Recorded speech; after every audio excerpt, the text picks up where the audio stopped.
Good morning to one and all present here, respected ma'am, and all my dear friends. Myself, Priya Radna Khaka, student of MSc second semester microbiology.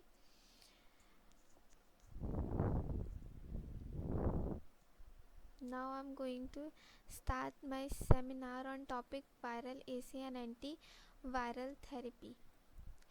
ये इस topic का content है, इसके through हम लोग इस topic को deal करेंगे। सबसे पहला इंट्रोडक्शन, वायरस का इंट्रोडक्शन देख लेते हैं कि आखिर वायरस होता क्या है। वायरस एक यूनिक क्लास है इन्फेक्शियस एजेंट का, जिसका जो ऑर्गेनाइजेशन होता है वो बहुत सिंपल होता है और उनके पास रेप्लिकेशन की मैकेनिज़्म होती है।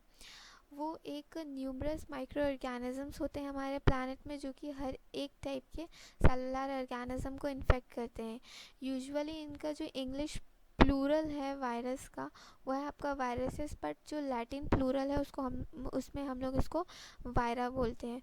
और अगर किसी भी वायरसेस की स्टडी हम लोग करते हैं तो इसको हम लोग वेरियोलॉजी बोलते हैं, और इस वेरियोलॉजी में जो स्पेशलिस्ट होते हैं उनको हम लोग वीडियोलॉजिस्ट बोलते हैं। जो वायरस है वो आपके दो स्टेट्स में एग्जिस्ट करता है। फर्स्ट है आपका एक्स्ट्रा सेलुलर और सेकेंड है आपका इंट्रासेलुलर। डेफिनेशन ऑफ वायरस, जो वायरस है वो एक नॉन सेलुलर सब माइक्रोस्कोपिक ऑब्लिगेटरी पैरासाइट है, जो कि आपका प्रोटीन से बना हुआ रहता है और जो एक न्यूक्लिक एसिड को कैरी करके रखते हैं। ये इनके पास कैपेबिलिटी होती है कि सेल्फ रेप्लिकेशन कर सकते हैं बट इनसाइड द होस्ट। अब इसके हम लोग कैरेक्टरिस्टिक्स को देखते हैं कि वायरस क्या क्या कैरेक्टरिस्टिक्स कैरी करते हैं। जितने भी वायरसेस होते हैं वो ऑब्लिगेट पैरासाइट होते हैं। वो लिविंग होस्ट के अंदर मल्टीप्लाई करते हैं and remain metabolically inert outside the host cell. ये इतने ज़्यादा अल्ट्रा माइक्रोस्कोपिक होते हैं कि इनको इलेक्ट्रॉन माइक्रोस्कोप के अंदर ही देखा जा सकता है। जो वायरस होते हैं वो एक्चुअली न्यूक्लियो प्रोटीन से बने हुए होते हैं। उनका जो न्यूक्लिक एसिड है वो एक कैप्सिड से कोटेड रहता है, जो कि क्या करता है, एक सेंट्रल कोर का फॉर्मेशन करता है। जो वायरस है वो एक जेनेटिक मटेरियल को कैरी करके रखते हैं। वो इधर या तो डीएनए होगा या फिर आरएनए, दोनों एक साथ प्रेजेंट नहीं होते हैं। अब हम लोग हमारे मेन टॉपिक को पढ़ते हैं, वो है वायरल एसे। वायरल एसे एक ऐसा मेथड या टेक्निक है जिसके थ्रू हम लोग किसी भी सैंपल में कितना वायरस प्रेजेंट है उसको हम लोग डिटरमाइन कर सकते हैं। और इसको डिटरमाइन करने के लिए बहुत सारी एसेस या फिर टेक्निक्स दिए गए हैं। तो कुछ सेवरल मेथड्स हैं, जैसे कि हमारे पास यहाँ पे दो मेथड है जिसके थ्रू हम लोग ये डिटरमाइन कर सकते हैं कि किसी भी सैंपल में कितने अमाउंट में या फिर कितने कॉन्सेंट्रेशन में वायरस प्रेजेंट। तो फर्स्ट है आपका टोटल पार्टिकल काउंट और सेकेंड है आपका एसी ऑफ इन्फेक्टिविटी। जो टोटल पार्टिकल काउंट है वो भी फर्दर दो मेथड्स में डिवाइडेड है, डायरेक्ट मेथड और इनडायरेक्ट मेथड। और एसी ऑफ इन्फेक्टिविटी आपका इसके भी दो टाइप्स हैं, आपके plaques assay and the pock assay. तो हम लोग सबसे पहले डायरेक्ट मेथड के बारे में पढ़ेंगे, जिसमें भी टू टाइप्स हैं, लोकल लीजन मेथड और इलेक्ट्रॉन माइक्रोस्कोपिक काउंटिंग मेथड। और इनडायरेक्ट मेथड में आपका हीमोग्लूटिनेशन एसी। तो आपका सबसे पहले टेक्निक है आपका लोकल लीजन मेथड। इसमें लोकल लीजन मेथड में क्या होता है कि हम लोग एक लीफ लेते हैं। एक लीफ को हम लोग क्या करते हैं कि दो पार्ट्स में बांट लेते हैं, मतलब बांट लेते हैं। इसमें हम लोग क्या करते हैं कि जो हाफ लीफ होता है उसको हम लोग एक साइड में उसमें वायरस को एक साइड में वायरस को कंट्रोल में ग्रो कराते हैं और दूसरे को एक्सपेरिमेंट के लिए रख देते हैं।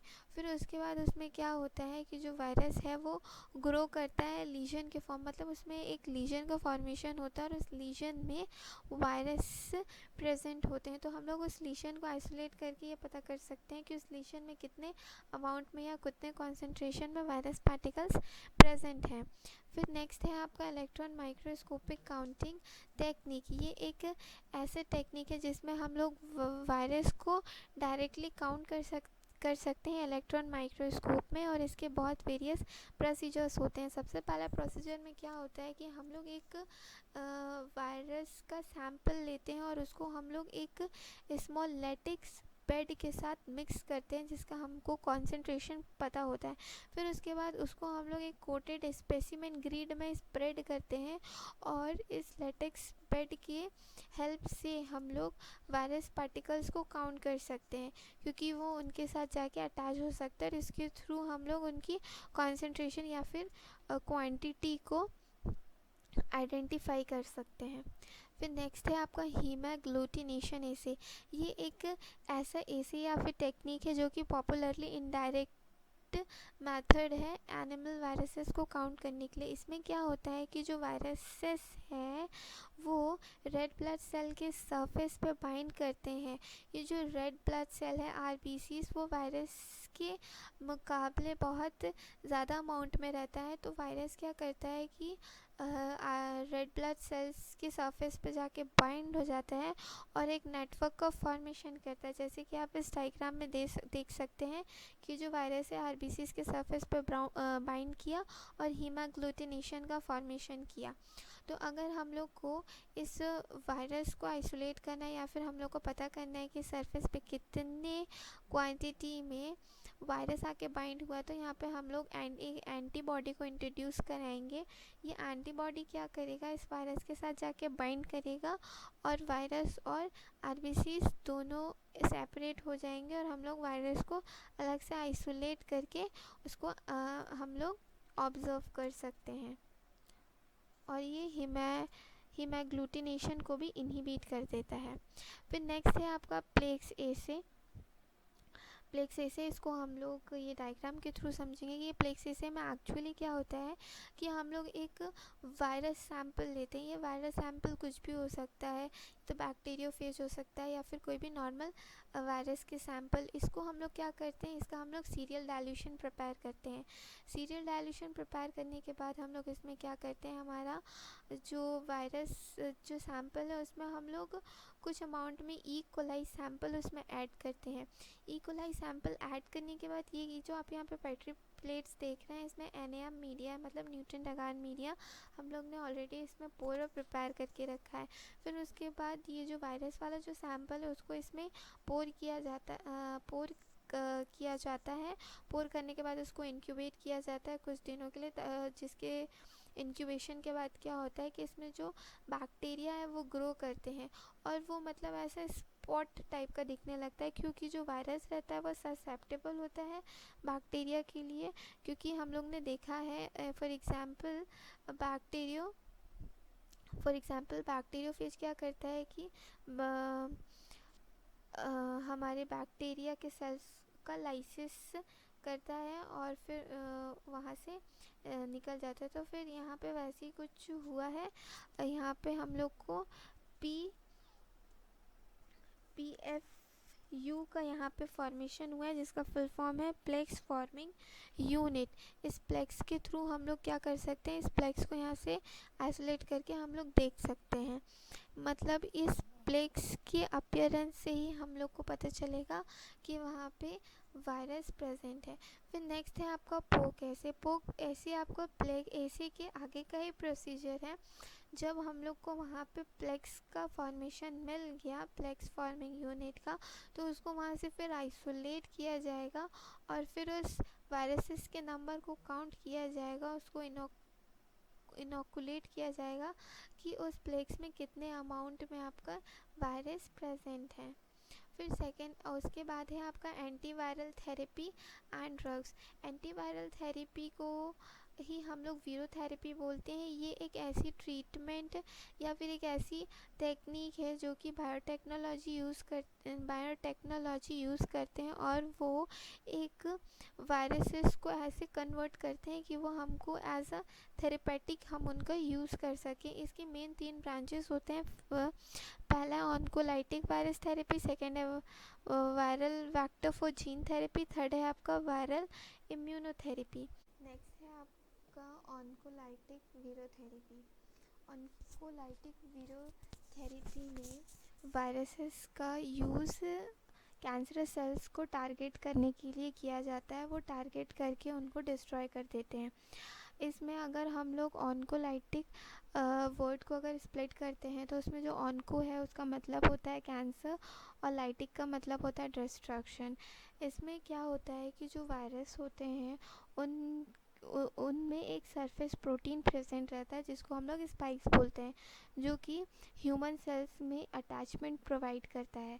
जब वो अटैच हो जाता है ह्यूमन सेल्स से, मतलब जो कैंसरस ह्यूमन है, तो वो क्या करता है कि अटैच होने के बाद वो ट्यूमर सेल्स को इन्वेट करना स्टार्ट कर देता है। तो वो इन्वेट करने के बाद क्या करता है कि वो ट्यूमर सेल्स को बहुत ज़्यादा फोर्स करता है कि वो और भी ज़्यादा वायरसेस को बनाए। जब वो बहुत सारे न्यूली वायरसेस को बना देते हैं तो जो ट्यूमर सेल्स होते हैं वो मर जाते हैं। उसके बाद जो कैंसरस सेल्स हैं उनको डिस्ट्रॉय करने के लिए और भी बहुत सारी थेरेपी है। नेक्स्ट है आपका कीमोथेरेपी।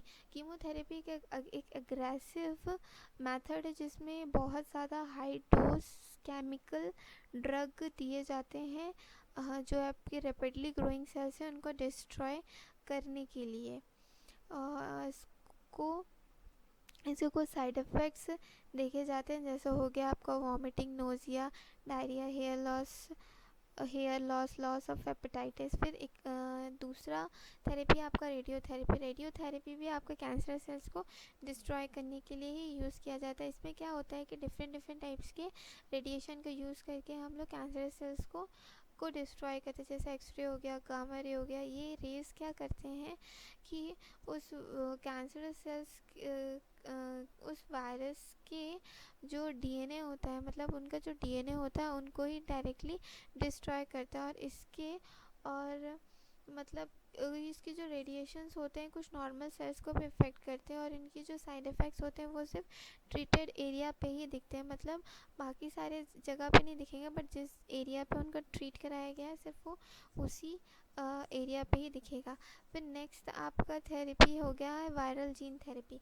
वायरल जीन थेरेपी एक ऐसी थेरेपी है जिसमें अब नॉर्मल सेल्स जीन को करेक्ट किया जाता है। दैट मीन्स जो एबनॉर्मल जीन एक्सप्रेशन है उनको रोक के जो हम लोग